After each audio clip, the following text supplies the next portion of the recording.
Shalom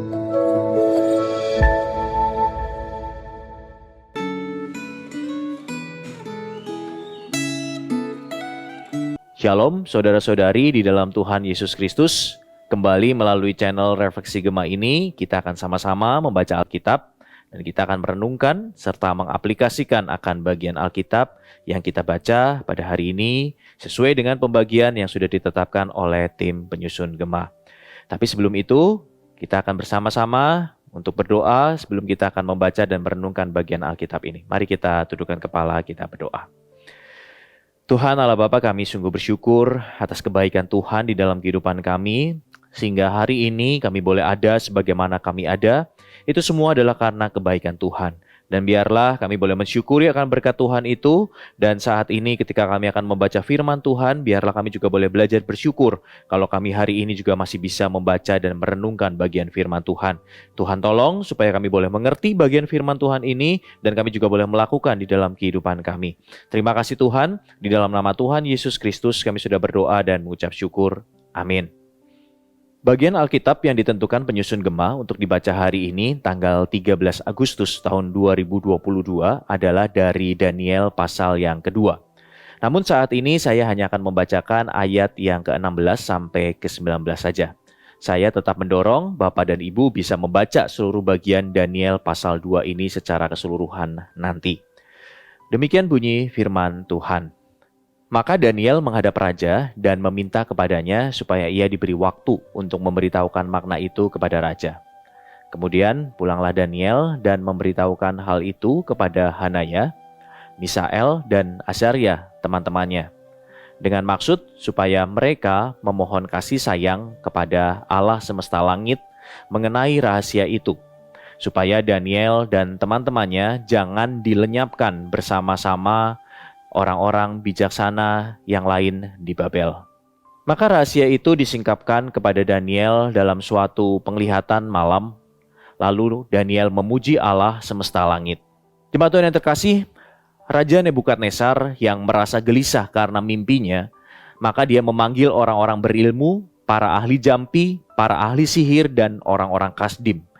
Mereka adalah orang-orang yang diyakini dapat berhubungan dengan para dewa atau ilah untuk meminta hikmat dan pengertian yang tersembunyi. Akan tetapi orang-orang yang dipandang bijaksana itu ternyata tidak dapat mengetahui apa isi dari mimpi Nebukadnezar, apalagi mengerti akan makna dari mimpi itu. Bapak Ibu bisa membaca di pasal 2 ayat 1-11. Para ahli itu tidak berkata tidak ada satu orang pun di bumi yang dapat memenuhi permintaan Raja Nebukadnezar, kecuali disebutkan dewa-dewa yang tidak berdiam di antara manusia, ada di pasal 2 ayat yang ke-11. Setelah mendengar ancaman yang dijatuhkan oleh Raja Nebukadnezar kepada para kaum bijaksana di Babel, Daniel mengajak ketiga rekannya untuk berdoa kepada Allah supaya Allah memberitahu rahasia mimpi Raja Nebukadnezar itu. Dan Daniel berharap agar ia dan teman-temannya jangan dilenyapkan bersama-sama orang bijaksana yang lain di Babel, di ayat yang ke-18. Lalu Daniel tidak hanya memikirkan kepentingannya sendiri, tetapi juga keselamatan orang-orang lain. Daniel sangat memahami bahwa hikmat, pengetahuan, dan kekuatan itu hanya berasal dari Allah. Pernyataan Daniel itu bisa dibaca di ayat yang ke-20 sampai dengan ayat yang ke-21. Dengan demikian, ketika rahasia mimpi Raja Nebukadnezar dan maknanya disingkapkan kepada Daniel, maka Daniel memuji Allah semesta langit. Daniel juga tidak memegahkan diri ketika dia berbicara di hadapan Raja Nebukadnezar.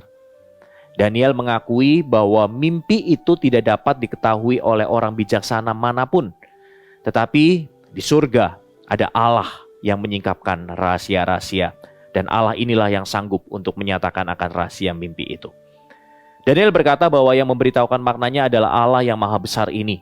Bapak Ibu bisa membaca di ayat yang ke-45. Teks Alkitab lalu mencatat bahwa Raja Babel saat itu sujud menyembah Daniel. Namun, kata-kata yang keluar dari mulut Nebukadnezar adalah pujian kepada Allah. Tindakan Nebukadnezar kepada Daniel tersebut adalah sebuah perbuatan yang lazim pada saat itu, yaitu untuk menyatakan hormat kepada seseorang di masa itu, bukan di dalam pengertian untuk menyembah kepada sesuatu yang ilahi. Jemaat Tuhan yang terkasih di dalam Tuhan, ketika hidup kita terasa suram, ketika hidup kita berbeban berat dan banyak masalah di dalam kehidupan ini. Janganlah mencari hikmat dan pengertian di luar Tuhan, tetapi berdoalah kepada Tuhan, mintalah hikmat kepada Tuhan, dan minta kekuatan darinya. Tuhan pasti akan dengar, Tuhan pasti akan tolong kita untuk kita bisa melalui semua permasalahan hidup itu dengan benar. Dan juga kita diingatkan untuk kita tidak memegahkan diri sendiri, tetapi agungkanlah Dia senantiasa. Biarlah nama Tuhan selalu dimuliakan melalui pujian dan kesaksian hidup kita. Amin. Mari kita tundukkan kepala, kita berdoa. Tuhan Allah, kami sungguh bersyukur kalau pada hari ini kami diingatkan melalui kisah kesaksian hidup Daniel yang sungguh-sungguh berserah penuh kepada Tuhan, yang mencari hikmat dan pengetahuan hanya kepada Tuhan sebagai sumber dan hikmat itu. Biarlah Tuhan firman-Mu ini boleh mengingatkan kami ketika kami saat ini mungkin ada di dalam masalah kehidupan, ada di dalam beban pergumulan kehidupan kami dan kami bingung mencari jalan keluar. Biarlah kami boleh diingatkan untuk kami berdoa, meminta pertolongan dan jalan keluar hanya dari Tuhan saja. Tuhan, ini setiap kami, biarlah Tuhan boleh tolong kami untuk kami boleh hidup seperti apa yang Tuhan mau, untuk kami hidup bisa juga memuliakan nama Tuhan. Terima kasih untuk firman-Mu dan kami mau menyerahkan untuk hari ini sepenuhnya ke dalam tangan Tuhan. Tuhan yang pimpin, Tuhan yang sertai. Di dalam nama Tuhan Yesus Kristus kami sudah berdoa dan mengucap syukur. Amin.